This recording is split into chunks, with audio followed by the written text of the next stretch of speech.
우리 앞뒤에 있는 또는 옆에 있는 분들에게 한번 이렇게 물어봤으면 좋겠습니다. 이렇게 물어보십시오. 크리스찬이 뭐예요? 하고 옆 사람에게 한번 물어보십시오. 네.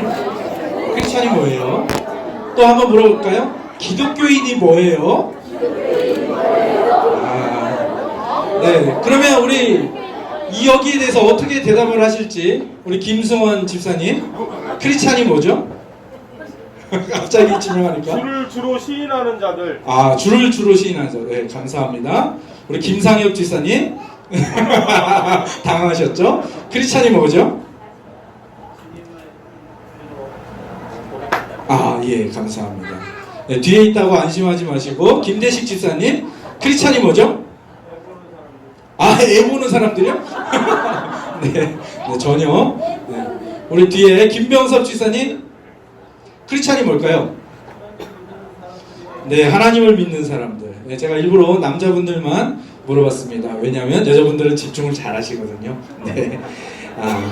남녀 차별은 아니고요. 네. 우리 많은 분들이 크리스찬이 뭐예요? 라고 물어보면 이렇게 대답을 합니다. 예수 믿는 사람이지요. 하나님을 믿는 사람이지요. 예수를 주로 시인하는 사람이지요. 그리스도를 따르는 사람이지요. 혹시 더 나아가서 그리스도의 제자라고 말하는 사람들도 있습니다. 이 말이 결코 틀린 말은 아니지요. 하지만 거기에서 딱 막혀버릴 수 있다는 것이 그 말들의 문제점인데요. 우리가 그 깊은 의미로 나아가지 못하는 데 문제가 있는 겁니다. 현대 민주주의 사회에서 크리스찬 혹은 그리스도교 제자도 그리스도인이라는 것은 어떤 의미와 어떤 위치를 가질까요? 이건 너무나도 분명하죠. 현대 사회에서 기독교가 가지는 크리스찬 그리고 그리스도 제자도가 가지는 위치와 의미가 어느 정도죠? 사적인 영역입니다. 그죠? 사적인 영역이에요. 굉장히 개인적인 영역이고요. 그 다음에 취향의 문제입니다. 현대 사회에서 그렇게 되어버렸어요. 이걸 다른 말로 뭐라고 하냐면은 종교의 자유라는 말로 표현을 합니다. 종교의 자유라는 말이 우리에게 굉장히 어색함 없이 거부감 없이 자연스럽게 들리지 않습니까? 그런데 이 종교의 자유라는 이 말 속에 우리 크리스찬들만 속고 있다는 거예요. 사실 다른 종교에서는 이 종교의 자유란 말이 그들에게 어떤 거리낌도 없을 뿐만 아니라 그들이 삶을 살고 신앙을 유지하는 데 있어서 아무런 문제가 되지 않아요. 이 종교의 자유가 문제가 되는 그 존재들은 크리스찬밖에 없습니다. 이 세상은 전쟁을 종식해야 한다는 이유로 또 종교의 화합이라는 말로 더 나아가서 인권을 중요시해야 한다라는 말을 가지고 더 이상 종교를 강요해서도 안 되고 또 어떤 종교를 어떤 사람에게 이렇게 너무 들이대서도 안 된다라고 하는 생각이 자리 잡아가죠. 서로를 침범해서는 안 된다. 개인적인 선택을 존중해야 한다. 이러한 생각들이 어느새 종교는 선택, 개인의 자유, 개인의 취향이라는 말로 그러한 틀을 이렇게 딱 만들어 놓은 겁니다. 그리고 문제는 신자들조차도 그것이 그렇게 어색하지 않고 자연스럽다라는 거죠. 근데 그 속에서 우리가 왜 그것이 틀렸나라고 물음이 생긴다면 조금만 더 설명을 들어보시면 알게 될 겁니다. 우리도 비신자들처럼 종교를 선택했다라는 이 말이 어색하지 않고 그거 맞는 말 아니야 라고 생각이 되는데 사실 종교를 선택했다. 그러면 내가 기독교를 선택했다. 내가 하나님을 선택했다라는 말이 되는데 이거는 성경이랑은 전혀 맞지 않는 말이지 않습니까? 성경은 어떻게 말합니까? 하나님이 우리를 선택하셨고 그 하나님의 계획이 쫙 펼쳐져 있는데 그 속에서 우리가 필연적이면서도 자연스럽게 하나님을 만난 것이 지금 우리의 모습인 것이죠. 하나님이 선택하신 것이 맞는데 이 아까 말씀드린 종교의 자유라는 이 개념이 이 성경적인 세계관을 조금씩 갉아먹고 있었다는 거예요. 그래서 성경적인 세계관이 어느새 우리 안에서도 부스러기로 남아있다라는 것이죠. 그것을 의도하고 그들이 그렇게 했는지는 모르겠지만 그 영향력은 너무나도 크고 지금 우리 신앙을 유지하는 우리 크리스찬들에게 굉장히 악영향을 미치고 있다라는 거죠. 가장 먼저 어떤 악영향을 미쳤나 하면 하나님을 믿는 일, 예배하는 일을요 굉장히 축소시켜 버립니다. 아까도 말씀드렸지만 종교가 어떤 영역이라고 했습니까? 개인의 영역, 사적인 영역, 취향의 문제. 그러다 보니까 신앙생활과 예배는 언제 하는 겁니까?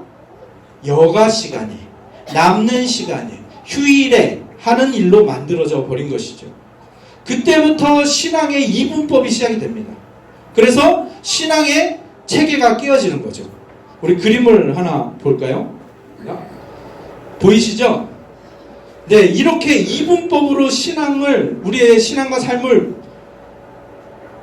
만들어 버렸습니다. 핸드북에도 그림이 나와 있는데요. 1번 영역이 뭡니까? 1번 영역 보이시죠 이제? 교회, 성, 거룩한 영역. 그 다음에 2번 영역은 뭡니까? 세상, 속. 그래서 이 이분법을 뭐라고 부르냐면 성속 이분법이라고 부릅니다. 근데 이게 여러분에게 별로 어색하지 않으시죠? 여러분도 이렇게 살아가고 계시지 않나요? 교회에서 예배 드릴 때는 거룩한 모습으로 예배 잘 드리고 신자답게 직분자답게 있다가 딱 여기가 교회 문입니다. 교회 문을 딱 나가는 순간 어떻게 되죠? 예, 비신자들과 별로 다르지 않게 살아가는 우리의 모습을 보게 되죠. 현대의 신자들이 가장 많이 속고 있는 속임수가 바로 이 속임수입니다. 성속 이분법. 신앙과 일상을 나눠버리는 겁니다. 하나님께서는 모든 것을 하나로 주셨는데 그 하나 속에서 다 하라고 하셨는데 우리가 나누고 또 세상이 나누고 그러니까 거기에 휩쓸려가고 따라가는 것이 우리의 모습이 되어버린 거죠. 그럼 한번 생각해 봅시다. 우리가 무엇과 무엇을 구별하죠? 아까 먼저는 이게 교회 문이라고 했으니까 뭐와 뭐를 구별하는 겁니까? 교회 문 안과 밖을 우리가 구별하고 있어요. 그죠? 그리고 심지어는 어떤 교회 가면 뭐와 뭐도 구분하죠? 네, 이 강당과 이 청중석도 구분을 해버립니다. 목회자, 선교사, 성직자, 중직자와 일반 성도를 구분하기 시작합니다. 그죠? 특별한 사람과 그렇지 않은 사람을 구별하고요. 또 뭘 구별할까요? 안식일과 평일을 구별합니다. 주일과 평일을 구별하죠. 세상 일을 하는 시간과 기도해야 하는 시간, 또 예배 드리는 시간, 성경 공부하는 시간, 성경 읽는 시간, 그것도 분리해버립니다. 다 분리해버립니다. 그래서 기도하는 시간은 거룩한 시간, 그렇지 않은 시간은 다 속된 시간, 예배 드리는 시간은 거룩한 시간, 그렇지 않은 시간은 다 속된 시간, 예배당 안은 또 기도원은 또 신학교 이런 데는 거룩한 곳, 특별한 곳, 그렇지 않은 회사, 학교, 가정은 그렇지 않고 세속적인 곳. 우리 교회는 그래도 좀 덜한 것 같아요. 하지만 이 악영향이 우리에게 굉장히 큰 악영향을 미치고 있는 것이고요. 종교의 자유라는 이름으로 포장이 되어서 우리 머릿속에 굉장히 깊게 자리 잡고 있다라는 것이죠. 이 이원론에 빠지면요, 신앙이 어느 정도부터는 절대 잘할 수가 없습니다. 왜냐하면 모든 것을 다 둘로 나눠버리니까 통합적인 신앙으로 갈 수가 없는 겁니다. 교회와 주일과 종교적인 영역에서는 신앙을 키워나가지만 일상에서는 절대 신앙을 키워나갈 수 없거든요. 왜요? 속된 곳에서 어떻게 신앙을 키워나갑니까? 그래서 신앙이 자라지가 않는 것입니다. 신앙생활은 어떻게 주일에라도 어떻게 할 수 있는데 생활 신앙으로 나갈 수는 없다라는 거죠.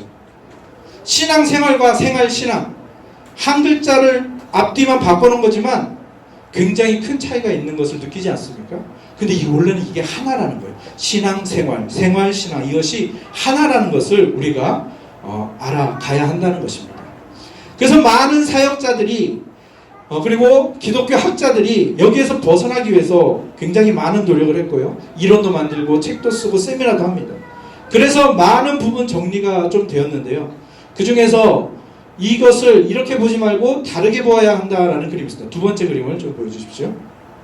이제 조금 더 세분화 시키는 겁니다. 자, 아까는 두 가지 영역밖에 없었죠. 근데 이번에는 몇 가지 영역이 있습니까? 네 가지 영역이 있습니다. 그래서 종교적인 영역, 그래서 저쪽으로 할 때 종교적인 영역, 이쪽으로 오면 비종교적인 영역. 그리고 또 어떤 일이 있는 거예요? 거룩한 일이 있고 세속적인 일이 있는 거예요. 그래서 이 그림이 뭐 다 많다라고 할 수는 없지만 이 그림이 그래도 우리의 신앙과 일상을 조금 더 깊게 그리고 좀 더 옳게 바라볼 수 있게 해주는 그러한 그림입니다. 그래서 한번 여러분들이 이 그림을 보시면서 한번 생각해 보세요. 자, 무조건 교회당 안만 거룩한 것이 아니라 교회당 안에서도, 예배당 안에서도 거룩한 일과 세속적인 일을 할 수 있다는 것을 여러분들이 먼저 깨달으셔야 되고요. 그 다음에 일상적인 영역에서도, 비종교적인 영역에서도 거룩한 일을 할 수가 있고 세속적인 일을 할 수 있다는 것을 여러분들이 여기서 알아가시면 좋을 것 같아요. 그럼 한번 여러분에게 문제를 내보겠습니다. 아벨의 제사는 어떤 영역에 속할까요? 아벨의 제사, 하나님이 받으신 아벨의 예배는 어느 영역에 속할까요? 몇 번?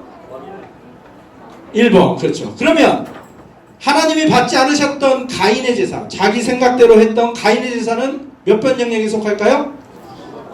2번이죠. 종교적인 영역이었지만 세속적인 일을 한 겁니다. 그러니까 우리가 신앙을 통합적으로 생각할 때 분명히 여러분이 알고 계셔야 되는 겁니다. 뭐죠? 여러분이 예배당에 온다고 해서 거룩한 생활을 하는 게 아닙니다.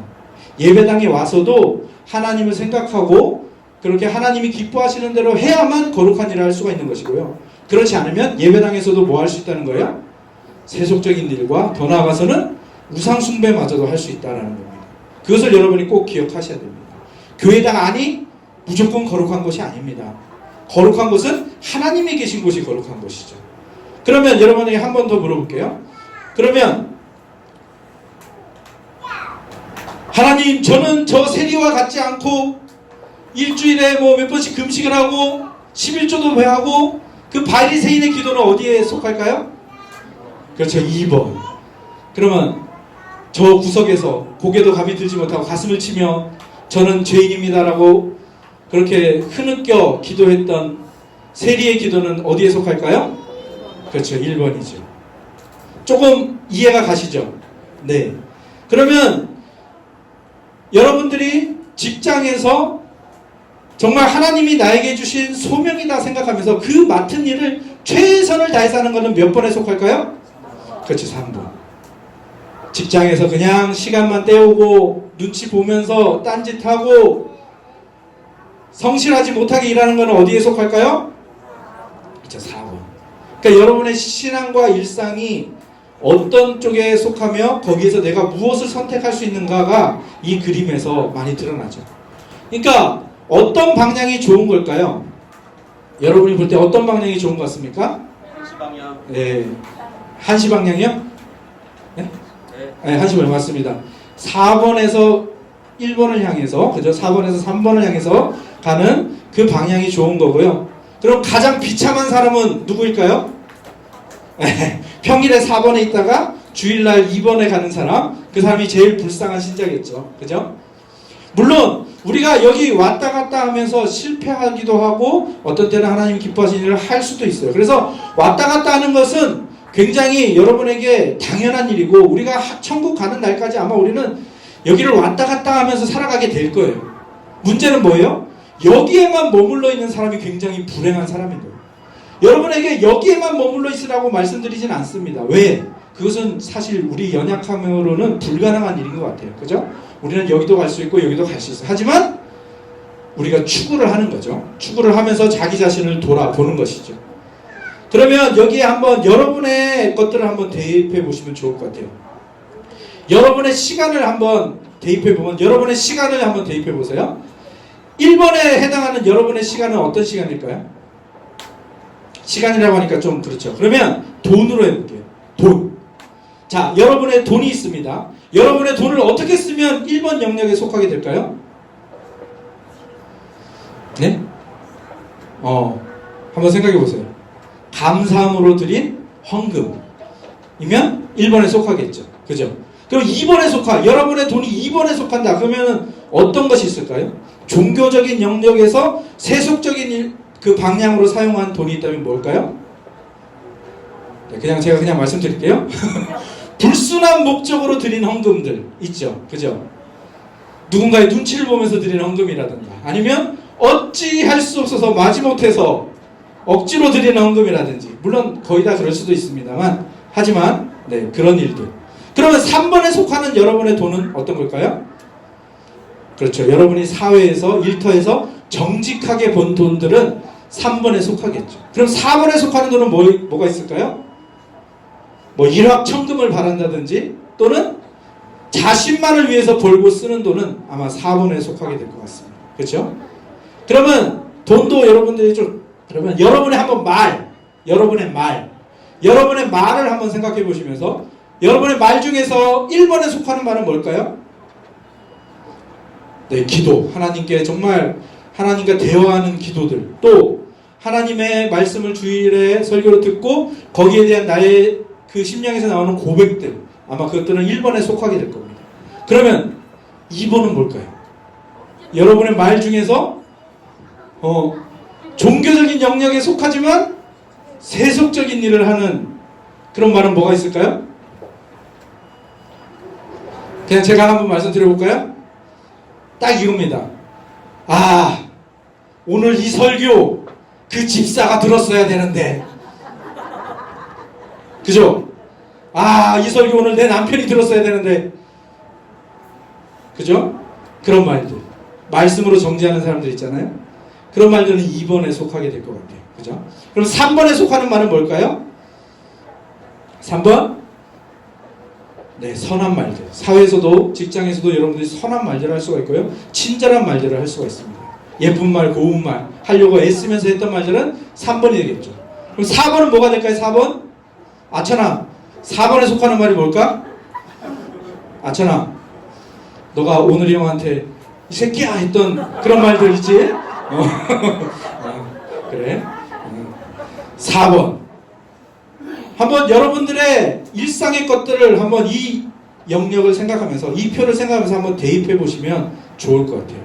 그러면 여러분의 생활에 있어서 신앙과 일상이 통합되는 것을 느끼고요, 그 안에서 내가 어떤 쪽으로 향하여 가야 되는지, 물론 실수할 수도 있고 실패할 때도 있습니다. 그러나 하나님은 그것을 꾸중하시는 분이 아니세요. 우리가 어떤 방향을 향해서 가는가, 그것을 보시는 분이시죠.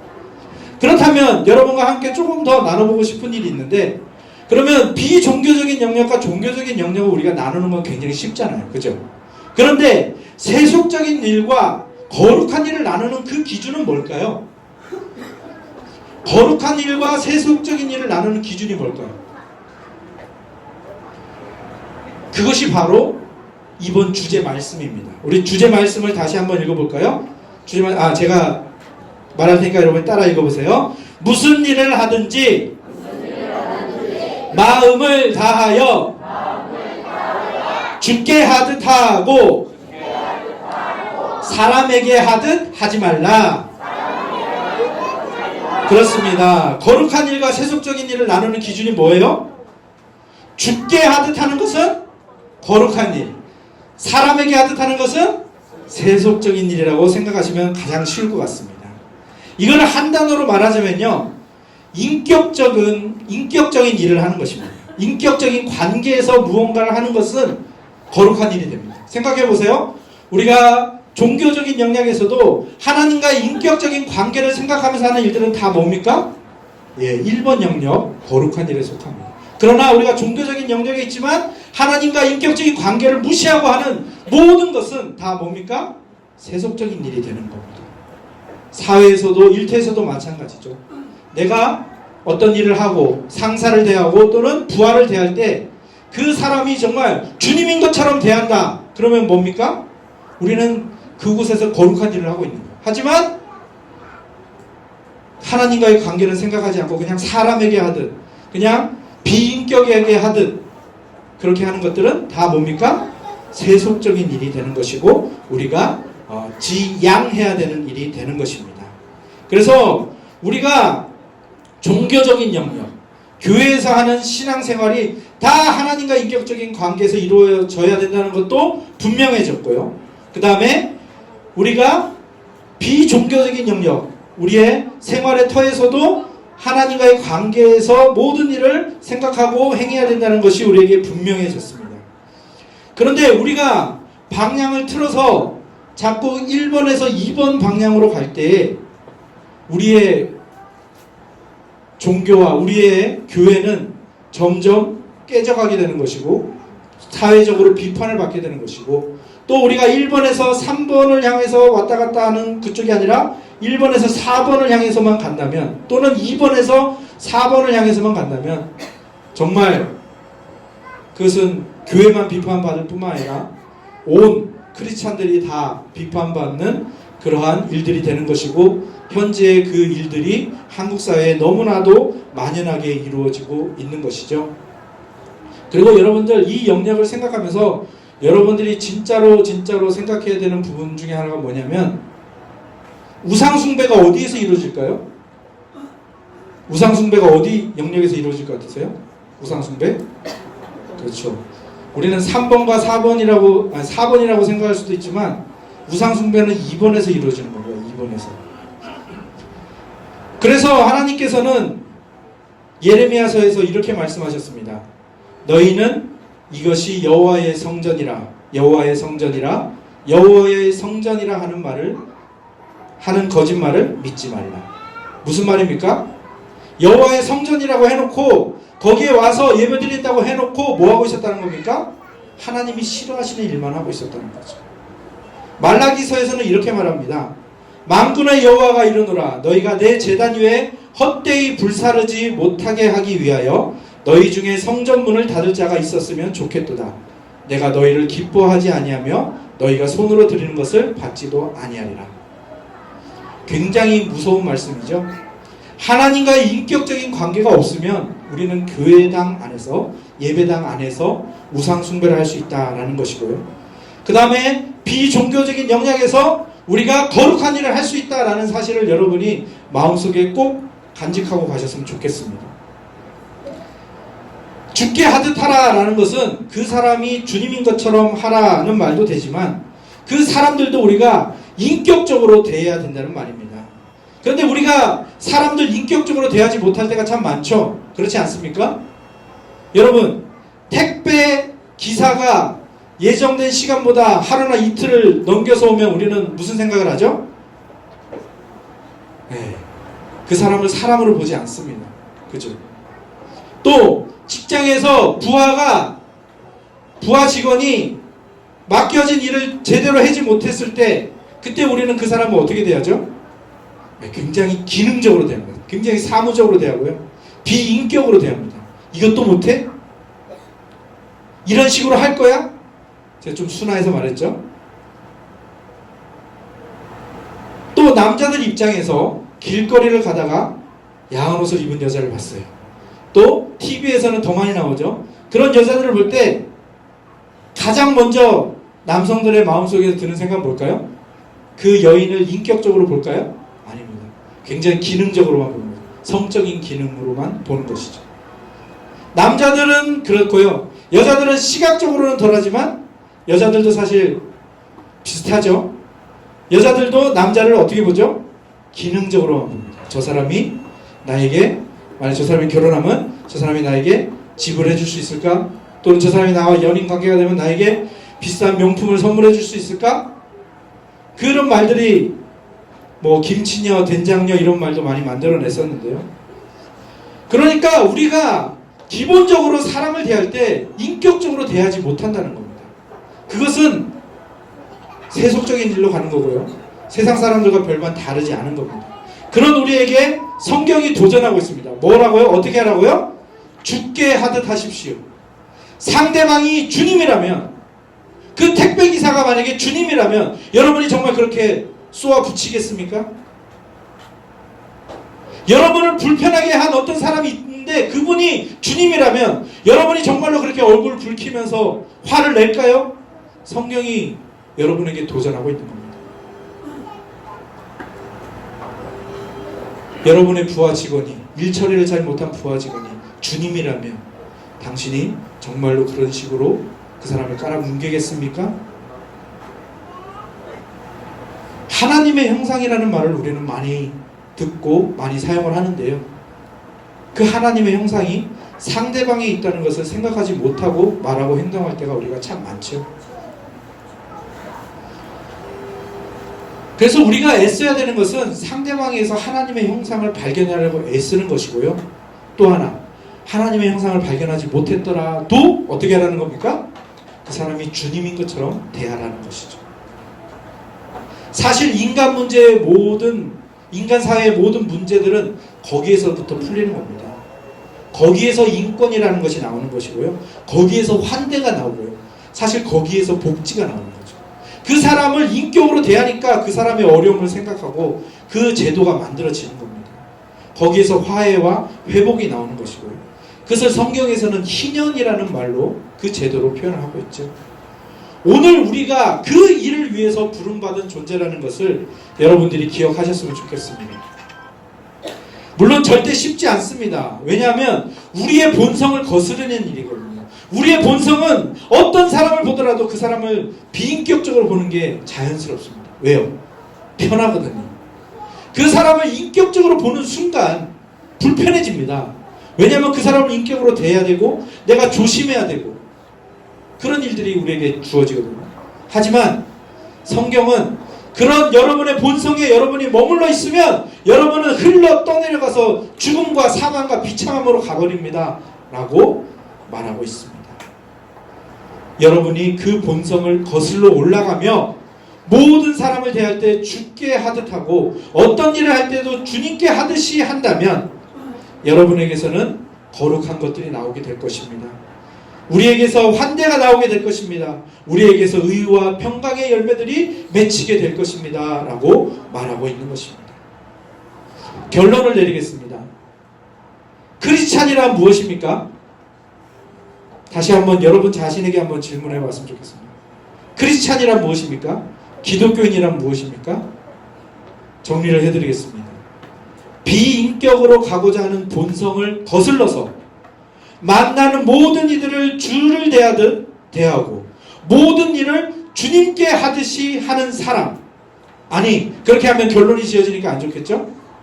그 길을 향해서 애쓰고 노력하는 사람. 그 사람들의 모임이 교회이고요. 그 사람들이 바로 크리스찬입니다. 그럼 다시 한번 여러분 자신에게 이렇게 질문해 보았으면 좋겠습니다. 우리 옆 사람에게 이렇게 질문해 볼까요? 당신은 크리스찬이십니까? 한번 질문해 보시기 바랍니다. 당신은 기독교인이십니까? 네, 그 질문에 대한 해답들을 찾아가는 이번 수련회가 되었으면 좋겠습니다. 기도하겠습니다. 하나님, 참으로 감사합니다. 죽게 하듯 하라 라는 주제를 우리에게 주셨고 신앙과 일상에 대해서 통합적인 시각을 가지고자 우리가 이 수련회를 기획하고 이제 시작합니다. 주님께서 우리에게 주신 이 풍성한 일상과 신앙을 우리 모두가 풍성하게 누려낼 수 있도록 우리 한 사람 한 사람을 축복하여 주시고 이 수련회를 통하여 더 깊은 하나님과의 인격적인 관계로 나아가게 하여 주시고 더 하나님의 그 마음을 시원케 해드리는 진정한 크리스찬들이 되어가는 우리 모두가 되게 하여 주시옵소서. 예수 그리스도의 이름으로 기도합니다. 아멘.